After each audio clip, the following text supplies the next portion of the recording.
मेरा नाम है चैन कोंगसैंग, पर आप मुझे जैकी चैन के नाम से जानते हैं। कुछ लोग मुझे यू एंड लाउ या बिग ब्रदर भी कहते हैं। मैं एक martial artist, actor, director, producer, screen writer, stunt director, action choreographer और सिंगर भी हूँ। बहुत कुछ करता हूँ ना। तो चलिए मैं आज आपको अपनी कहानी सुनाता हूँ। मेरा जन्म 7 अप्रैल 1954 को हांगकांग, चाइना में हुआ था। मेरे माता पिता और मैं ऑस्ट्रेलिया रहने चले गए। मेरे पिताजी वहाँ अमेरिकन एम्बेसी में हेड कुक थे। मुझे उन्हें कुकिंग करते हुए देखना बहुत पसंद था। वहाँ प्राइमरी स्कूल के पहले ही साल में मैं फेल हो गया। मुझे पापा ने वापस हांगकांग भेज दिया और मेरा एडमिशन एक बोर्डिंग स्कूल में करवा दिया। मेरा पढ़ाई में ज़्यादा मन नहीं लगता था। मुझे मार्शल आर्ट्स, एक्रोबैटिक्स और सिंगिंग करना बहुत पसंद था। मैं उसी में अपना करियर बनाना चाहता था। स्कूल में मैं 7 लिटिल फॉर्चून्स का हिस्सा था। ये स्कूल के बेस्ट स्टूडेंट्स का ग्रुप था। यहीं से मैंने फिल्मों में काम करना शुरू किया। मैं 8 साल का था जब मैंने द लव इटर्न और कम ड्रिंक विथ मी जैसे फिल्मों में काम किया। आगे मैंने मार्शल आर्ट्स में ब्लैक बेल्ट हासिल किया। मैंने कराटे, जूडो और ताइक्वांडो भी सीखा। ये सब करते हुए मैं अपना एजुकेशन पूरा नहीं कर पाया। मेरे मम्मी पापा ऑस्ट्रेलिया में रह रहे थे और मैं अकेला हांगकांग में। मेरे आसपास मारपीट, गुंडागर्दी करने वाले बहुत से लोग थे। मेरे कुछ दोस्त ड्रग्स भी बेचा करते। मुझ पर भी बहुत बार दबाव डाला जाता। एक्चुअली मैंने अपने पापा को प्रॉमिस किया था कि मैं ड्रग्स से दूर रहूंगा, जुआ, कसीनो, गैम्बलिंग इनसे भी दूर रहूंगा, और मैंने अपना प्रॉमिस आज तक निभाया है। जब मैं 17 साल का था मैंने एक स्टंट मैन के तौर पर फिल्मों में काम करना शुरू किया। मुझे एंटर द ड्रैगन फिल्म में ब्रूस ली के साथ काम करने का मौका मिला। उनके साथ काम करना, उन्हें करीब से देखना कमाल का अनुभव था। 1973 में मुझे पहली फिल्म मिली। फिल्म कुछ खास बिजनेस नहीं कर पाई। मेरे पास कोई काम नहीं था। सरवाइव करने के लिए मैंने एक अडल्ट फिल्म में काम किया। ये मेरी इकलौती फिल्म है जिसमें मेरा एक भी स्टंट सीक्वेंस या फाइट सीन नहीं है। उस वक्त ये फिल्म करना मेरी मजबूरी थी। 1976 में मैंने डिक्सन कॉलेज में एडमिशन कर ली और साथ ही एज ए कंस्ट्रक्शन वर्कर काम करने लगा। वहाँ एक बिल्डर थे जिनका नाम जैक था। उन्हीं के नाम से मुझे लिटिल जैक बुलाया जाने लगा और बाद में जैकी। इस प्रकार मैं बन गया चैन कोंगसैंग से जैकी चैन। एक दिन कंस्ट्रक्शन का काम करते वक्त मुझे एक टेलीग्राम आया। ये विली चैन थे जिन्होंने मुझे एक फिल्म का ऑफर दिया। वो मेरी पिछली फिल्मों के स्टंट्स देख के इम्प्रेस हुए थे। हमने एक फिल्म बनाई। हम नाकामयाब रहे, फिल्म नहीं चली, पर मेरे स्टंट्स की वजह से मुझे छोटे मोटे काम मिलते रहे। 1978 में snake in the eagle shadow I. Film के डायरेक्टर ने मुझे पूरी छूट दे दी कि मैं अपनी क्रिएटिविटी को यूज करूं, स्टंट्स अपनी स्टाइल में करूं। ये मेरी पहली सुपर हिट फिल्म थी। मुझे लगता है कि कुंफू और कॉमेडी का बैलेंस ही था जिस वजह से मेरी फिल्में कामयाब हुई। ड्रंकन मास्टर, स्पिरिचुअल कुंफू, ये फिल्में भी बहुत सक्सेसफुल रही। 1981 से मैंने हॉलीवुड में कुछ फिल्में की। वहाँ एक के बाद एक मेरी फिल्में फ्लॉप हो रही थी। मुझे अपनी शर्तों पर काम करना मुश्किल हो रहा था। मैंने डिसाइड किया कि मैं हांगकांग सिनेमा में ही फोकस करूंगा।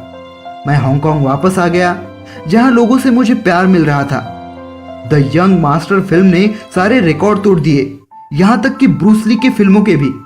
मैं चाइना का सबसे बड़ा स्टार बन गया। आप लोग जब मेरी फिल्मों में स्टंट्स देखते हैं, मुझे इधर उधर कूदते देखते हैं, आपको लगता होगा वाह जैकी चैन कितनी आसानी से कर लेता है ये सब। पर जो स्क्रीन पे नहीं दिखता वो है मेरा हार्ड वर्क। मैं सुबह 4 बजे उठकर मार्शल आर्ट्स की प्रैक्टिस कर 6 बजे सेट पर पहुंच जाता हूं। सेट पर पहुंचकर मेरे मन में बस एक ही चीज होती है कि कैसे मैं अपनी ऑडियंस को एंटरटेन कर सकता हूं। मेरी फिल्में हिट हो या फ्लॉप हो, मैं आज अपना बेस्ट देने पर यकीन रखता हूं। स्टंट्स करते वक्त कई बार मुझे पता होता है कि ये स्टंट करना बहुत जोखिम भरा है, मेरी हड्डियां तक टूट सकती हैं, पर मैं अपने फैंस के लिए उस हद तक जाने के लिए तैयार होता हूं। आज तक मेरा पेल्विस डिसलोकेट हुआ है। फिंगर, नोज, चिकबोन, हिप्स, नेक, एंकल और रिब्स तक फ्रैक्चर हो चुकी है। आर्मर ऑफ गॉड की शूटिंग के दौरान मैं बहुत ऊंचाई से गिर गया था। मेरी स्कल में फ्रैक्चर हुआ था। उस वक्त तो मैं मरते मरते बचा। मेरे नाम पे most stunts by a living actor का गिनीज वर्ल्ड रिकॉर्ड है। मुझे हॉलीवुड से ऑफर आने लगे। रश आवर में क्रिस टकर के साथ काम करने का मौका मिला। फिल्म बहुत बड़ी हिट थी। 2002 के बाद द टक्सिडो और द मेडालियन फ्लॉप हुई। एक एक्टर की जिंदगी में उतार चढ़ाव तो आते ही रहते हैं। मैंने हार नहीं मानी। मैंने खुद का प्रोडक्शन हाउस शुरू किया। New Police Story, The Myth, Rob B Hood ये फिल्में बहुत कामयाब हुई। द स्पाई नेक्स्ट डोर और द कराटे किड करते वक्त मुझे बहुत मजा आया। हाल ही में मैंने इंडियन एक्टर सोनू सूद के साथ कुंफू योगा बनाई। फिल्म ने अच्छा बिजनेस किया। मैंने कुंफू पांडा फिल्म में मास्टर मंकी को आवाज दी है। एनिमेशन मूवीज में आवाज देना बहुत ही मजेदार होता है।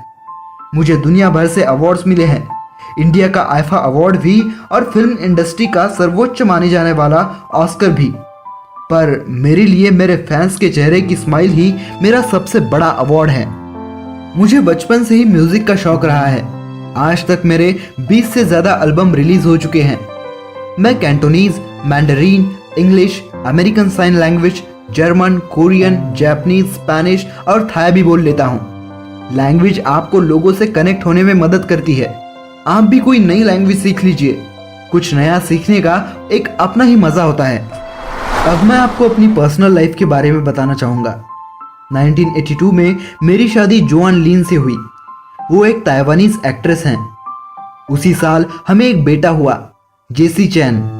वो एक एक्टर और सिंगर हैं। अपनी पूरी कोशिश करता है अच्छा काम करने की। आपको बता दूं कि मैं चाइना का एंटी ड्रग गुडविल एम्बेसडर हूं। लोगों को ड्रग्स और किसी भी प्रकार के नशे से दूर रहने की सलाह देता हूं। पर मुझे शौक तब लगा जब मेरा ही बेटा ड्रग्स लेते हुए पकड़ा गया। उसने एडमिट किया कि वो पिछले 8 साल से ड्रग्स ले रहा था। मैं अंदर से टूट चुका था। मुझे यकीन नहीं हो रहा था कि मेरा बेटा ऐसा कुछ करेगा। पर मैंने अपना नाम और शोहरत इस्तेमाल कर उसे बचाने की कोशिश नहीं की। जेसी को 6 महीने की जेल हुई। मैंने पूरी जिंदगी में किसी के सामने सिर नहीं झुकाया। पर मेरे बेटे की गलती की वजह से मैंने पब्लिकली माफी मांगी। मैं और क्या कर सकता था। जेसी ने मुझसे प्रॉमिस किया कि वो कभी ड्रग्स नहीं लेगा। 2011 में मैंने अनाउंस किया कि मेरे मरने के बाद मेरी आधी कमाई चैरिटी में दी जाएगी। अगर मेरा बेटा लायक होगा तो वो खुद के पैसे खुद कमा लेगा। 1999 में मेरा एक मिस एशिया के साथ अफेयर हुआ। वो प्रेग्नेंट हो गई। उसने डिसाइड किया कि वो अकेले ही बेटी का ख्याल रखेगी। उसके साथ इन्वॉल्व होना ये मेरी बहुत बड़ी गलती थी, जिसे मैं स्वीकार करता हूँ। मैं भी एक इंसान हूँ, मुझसे भी गलतियाँ होती है। फर्क सिर्फ इतना है कि आम लोगों की गलतियाँ कुछ लोग देखते हैं और एक सेलिब्रिटी की गलतियाँ पूरी दुनिया देखती है। चलिए कुछ और बात करते हैं। मैं यूनिसेफ का गुडविल एम्बेसडर हूँ। मैं कैंपेन करता हूँ against animal abuse. Disaster relief का भी काम करता हूँ। जैकी चैन स्टंटमैन एसोसिएशन स्टंटमैन को मेडिकल कवरेज देती है। मुझे अच्छा एजुकेशन नहीं मिला। दूसरे बच्चों के साथ ऐसा ना हो, इसलिए मैंने चाइना के गरीब बच्चों के लिए स्कूल खोले। हमारा जैकी चैन साइंस सेंटर है, जिसमें रिसर्च को बहुत इंपॉर्टेंस दिया जाता है। मैं गवर्नमेंट ऑफ हांगकांग का स्पोक्स पर्सन हूँ। लोगों को सफाई रखने के लिए अपील करता हूँ। मेरी कमाई का बहुत बड़ा हिस्सा चैरिटी में जाता है। मुझे लगता है कि हमें एक दूसरे की मदद करनी चाहिए। अगर हमारे पास कुछ ज्यादा है तो दूसरों में बांटना चाहिए। यही एक रास्ता है जिससे हम दुनिया में शांति और खुशहाली ला सकते हैं। मैं चाहता हूं कि मेरे मरने के बाद लोग मुझे एक प्लेफुल, फन और नाइस जैकी चैन के तौर पर याद रखें। बस अगर आप मुझसे कोई लाइफ लेसन लेना चाहते हो तो मैं कहूँगा never give up and go for your dreams.